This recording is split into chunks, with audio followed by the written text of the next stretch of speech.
Andrea. It's great to see you. How are you? I'm very well. Thank you, Joe, for having me. Good.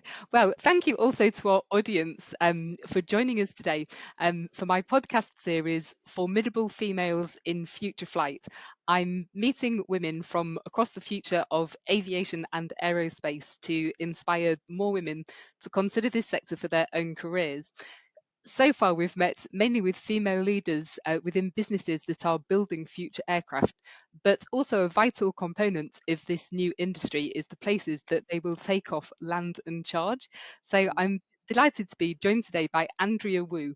Andrea is CEO of Urban Airport, one of the world's leading vertiports businesses and a pioneer of this new technology. And it's so great to meet you again, Andrea. How are you today? I'm very well, and thanks for having me. I'm really excited, um, to be obviously one of the few female CEOs in this industry. I think as a woman, we're trying to push hard, Mhm. and I'm happy to be part of this series and represent, I guess, the female, industry leaders in urban air mobility. For sure. In fact, I think you might be the only female CEO of a vertiport business. I certainly haven't managed to find any others. Maybe I didn't want to assume it. I was hoping there might be another one, but maybe I'm the only one. Well, maybe we'll inspire more today. First of all, just in case anyone in our audience is not familiar with Urban Airports, can you tell me a little bit about it? How did the business come to be, and what have you worked on up to now? Yeah. So Urban Epic. So we started, Ricky Sandu, the co-founder, and myself. We started in the urban air mobility industry in 2017, which I believe almost makes us veterans because it's a new and emerging industry. We started and we created first 6 miles across London, a company that focuses on not urban air mobility, but also just greener modes of transportation, looking at the interconnectivity, multimodal, and more sustainable modes of transportation. We were back then we were hired by big leaders such as Airbus, Volocopter, and Skyports to look at pieces. How can vertiports A be integrated?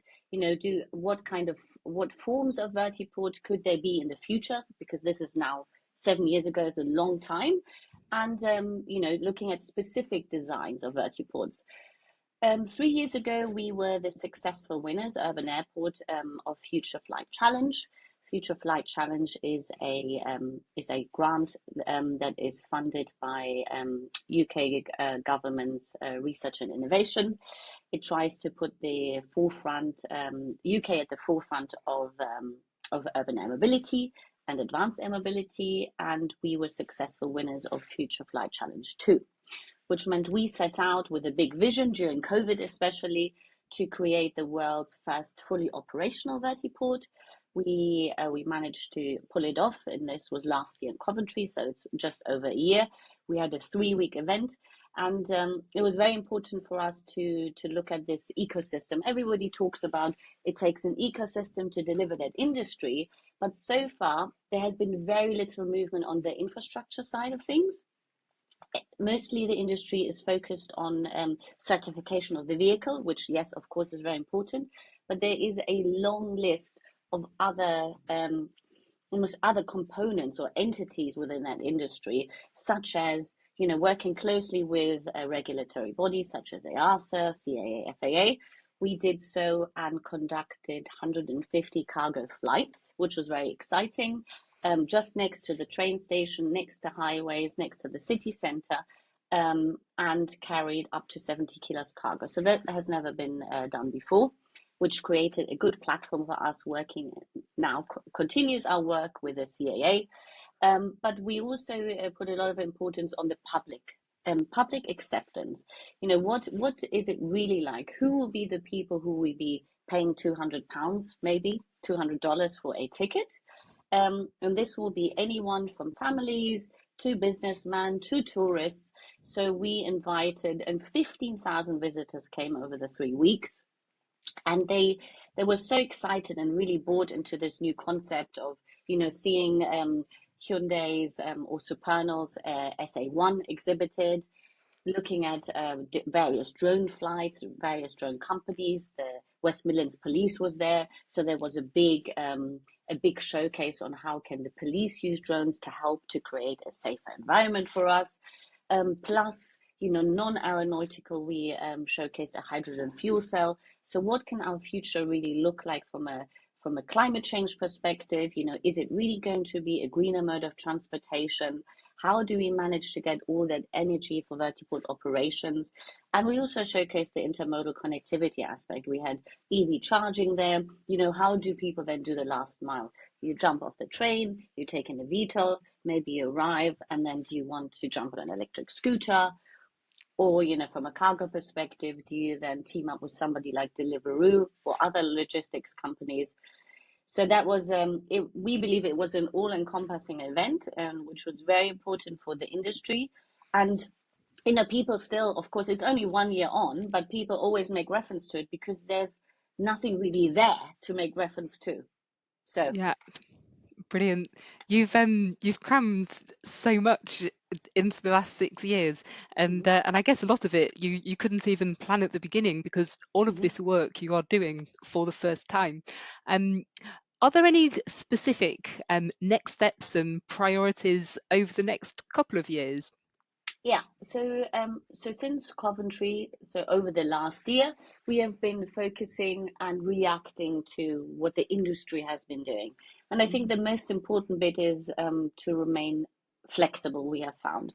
There's been a lot of hype about when will certification happen, what do we expect from commercial operations, when will they start.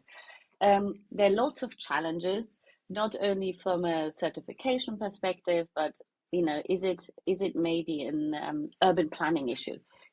At our board of advisors, one of our board of advisors said it's not really an aviation problem; it's an urban planning problem.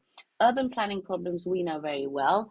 Our background from our core team comes from infrastructure deliveries, big projects, from airports to train stations to stadia, to mega projects such as at Battersea Power Station. I worked on that, and to get approval from a urban planning perspective, I think that is a really big challenge that that the industry hasn't focused on at all.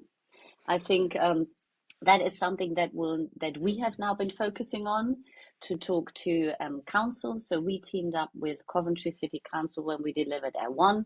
We prepared it's almost like a precedent for a planning application of a vertiport. So what would that look like? And we've been trying hard with, all of our collaborators within the CAA and the ASA.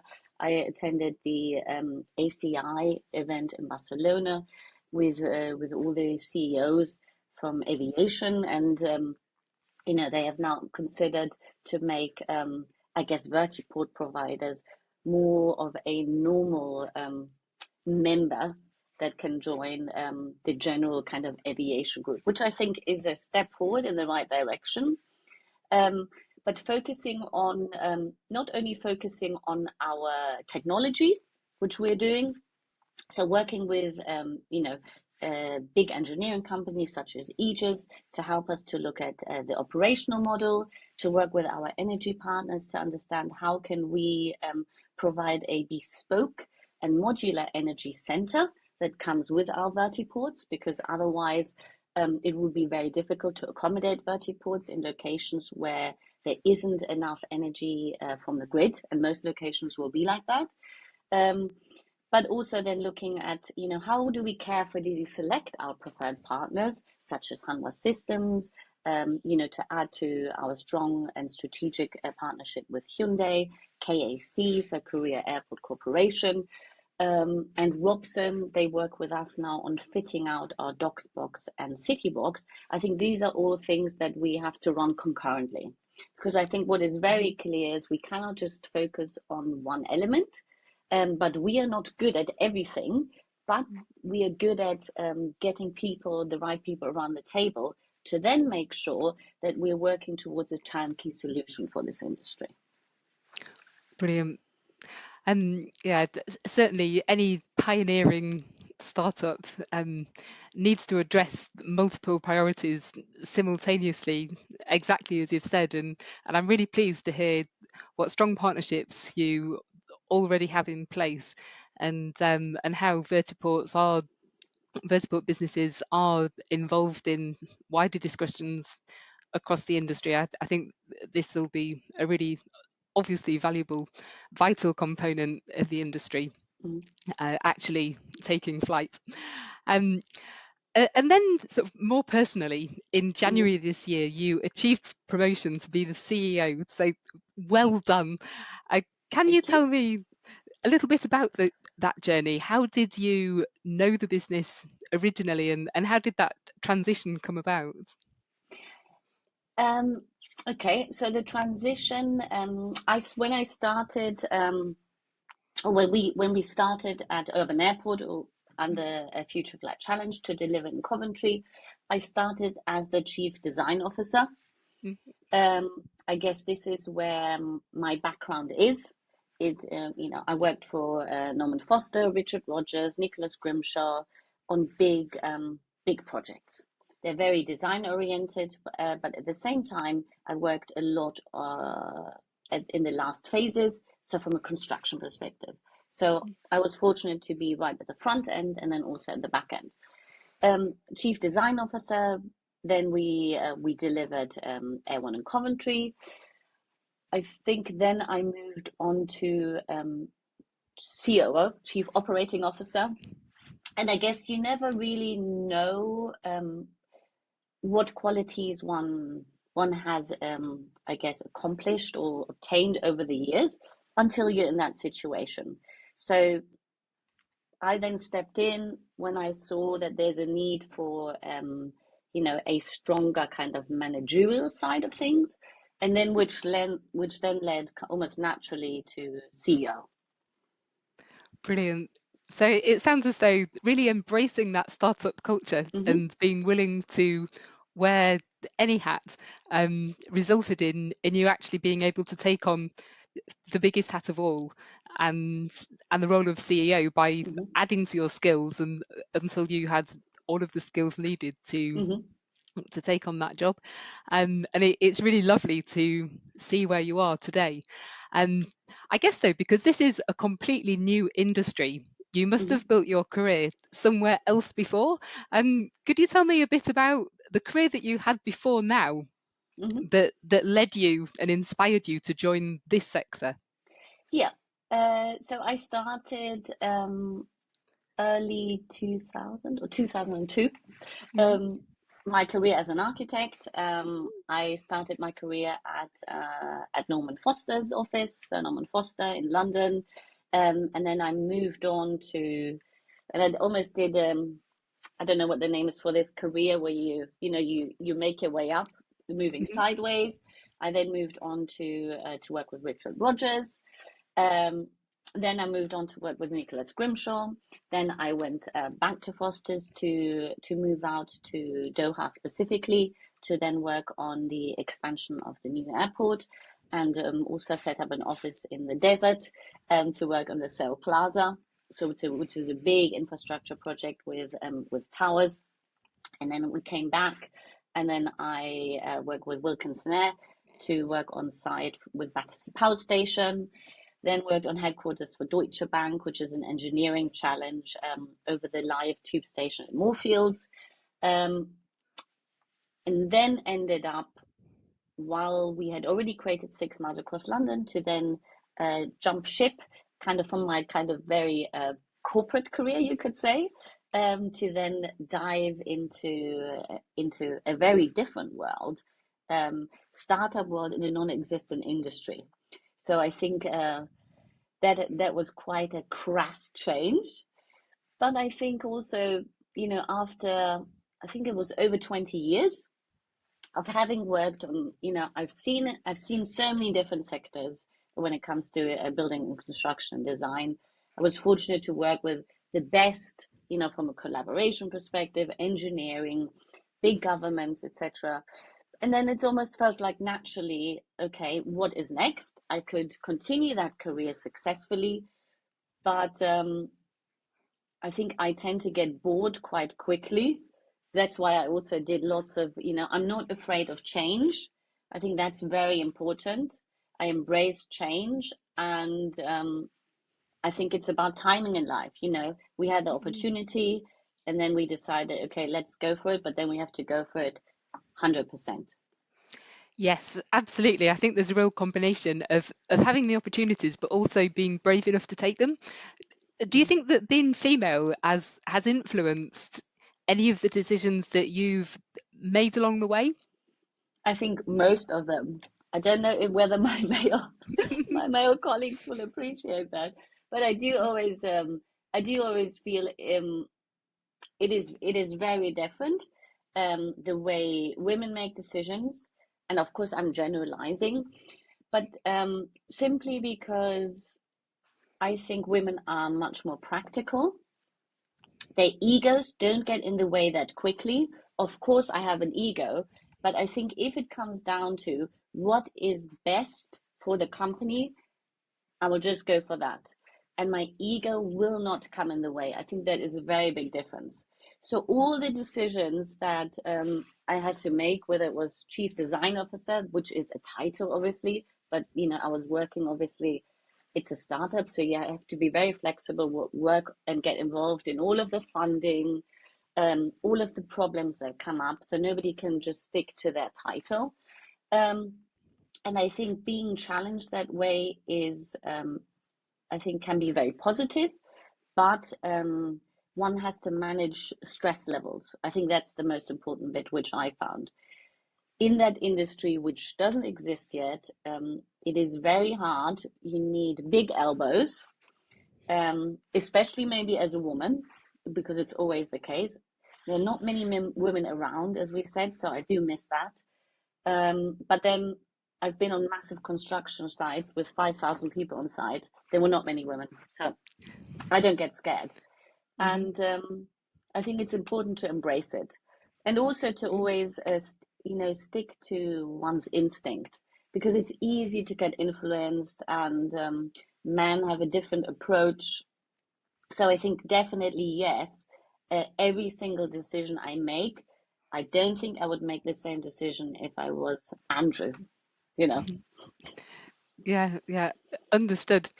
So, do you think you need to be a certain type of woman to succeed in male-dominated spaces? Do you feel like you've needed to alter yourself in any way, or do you Mm. feel for the most part actually you've been true to yourself and being female has been one of your distinguishing features?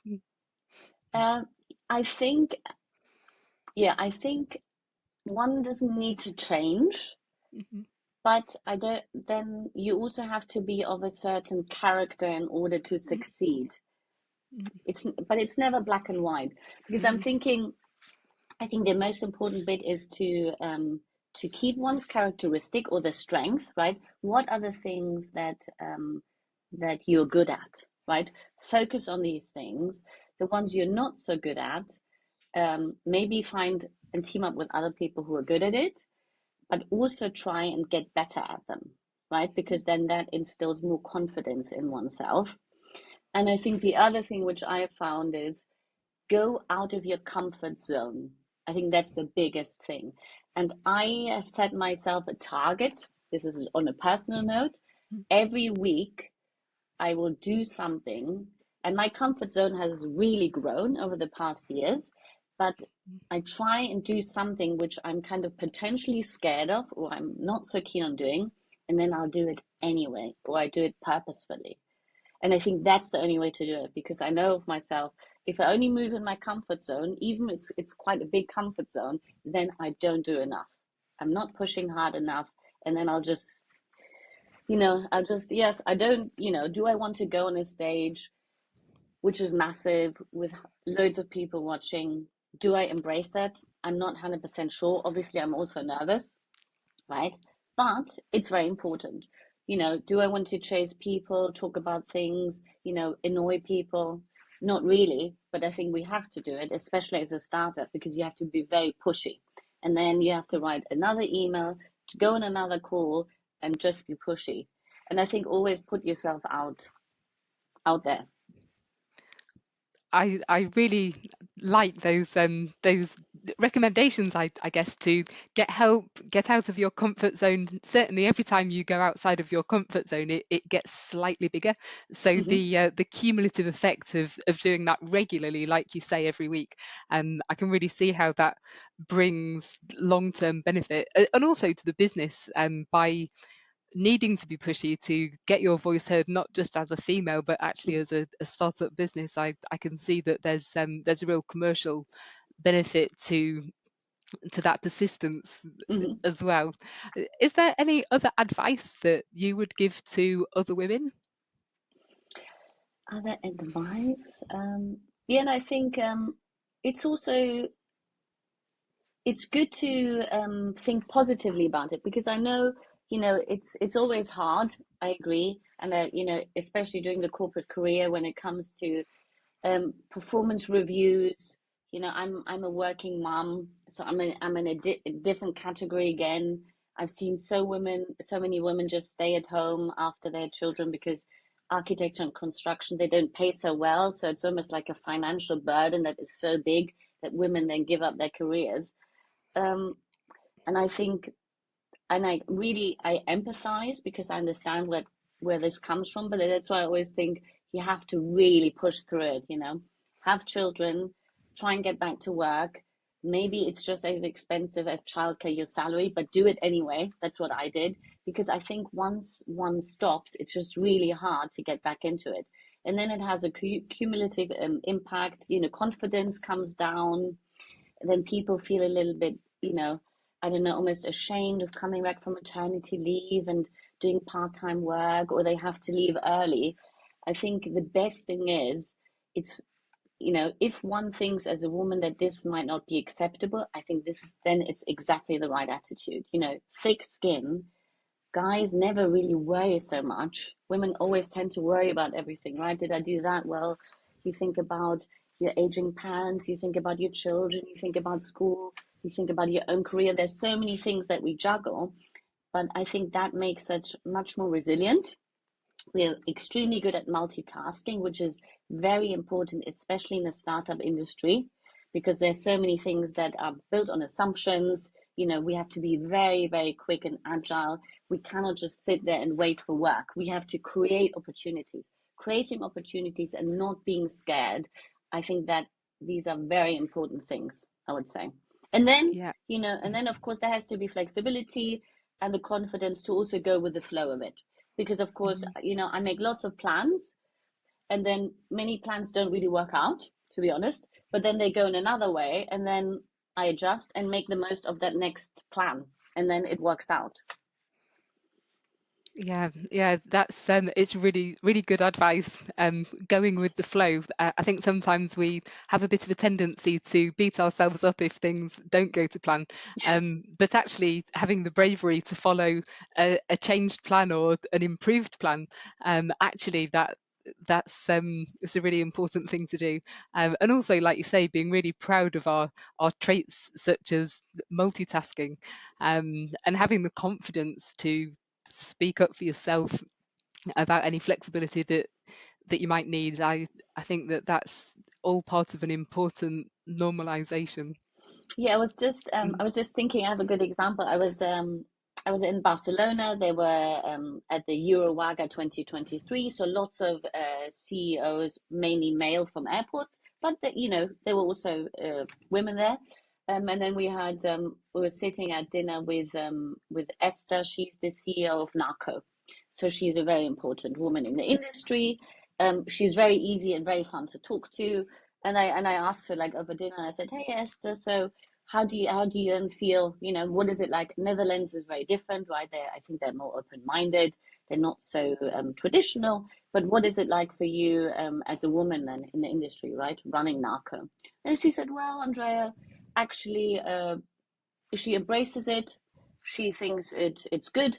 And she said she went to a conference. Everybody was just there's herds of grey suits, of course, right? Grey suits and lots of grey hair at these conferences. And she said, "Oh, I'll just wear a pink dress because then at least I can stand out." And that's of course then what she did. And then lots of people want to talk to her, not only because of her knowledge and expertise, but I think that's a good example to say, you know what, maybe I am one in 500. So what? Then, then I'm just the center of attention and I make the most of it. I think it's a good attitude, you know. Absolutely, absolutely. I love a pink dress. Um, uh, as a final point on this topic, Mhm, I know that in order to build a future that's different to the past, it is really important to inspire learners and STEM learners as early as possible, regardless of their gender or their background.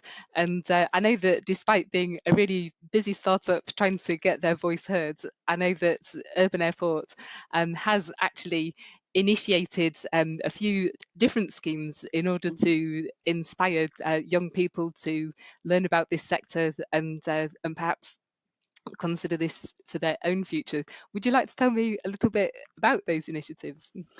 Yeah, we had we made the most. Going back to Coventry, I think, Mhm, which was the perfect opportunity. mhm, Um, One of our partners was Coventry University. So we did. They participated. They did a passenger experience with a VR, which then I think stimulated lots of interest from a Coventry University perspective. With lots of students coming up to us and asking, how can we start in this industry? I'm studying X. Is there, could that be compatible? And I said, because the AAM or urban air mobility industry spans across so many different sectors, anything from non-aeronautical to UTM services to the construction industry to the planning industry, I think it has such a wide footprint that almost from any sector, people who are really keen can get into it. But of course, how do they find out about it? And I think that's why one was so successful, because it wasn't just a VIP event, it was really for everyone. And we had year 6, 7, and 8. So we had a VIP day just for 160 school children. So that was never heard of before. So we got lots of press just because of that. And we initiated a design competition. What do you imagine our future will look like without cars? And then people had other options to design an eVTOL, to come up with a new concept for cities, which was amazing. And the questions that we received from 11 to 13-year-old children, they were brilliant questions, talking about climate change, understanding more about sustainability. How expensive will it be? Will it be a VIP service at the beginning, or will it be more inclusive? We had lots of different industry events at L1, and we're trying very hard to maintain and build on that momentum. So we've had a conversation with Blue Peter the other day, who would like to do a piece on urban air mobility.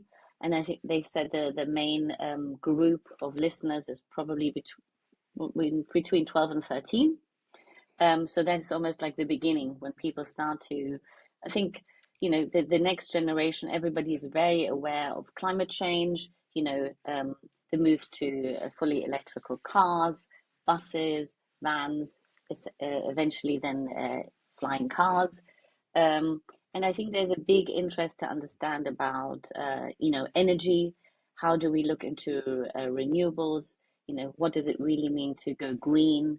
Is it just greenwash, or are we consciously deciding to use green hydrogen fuel?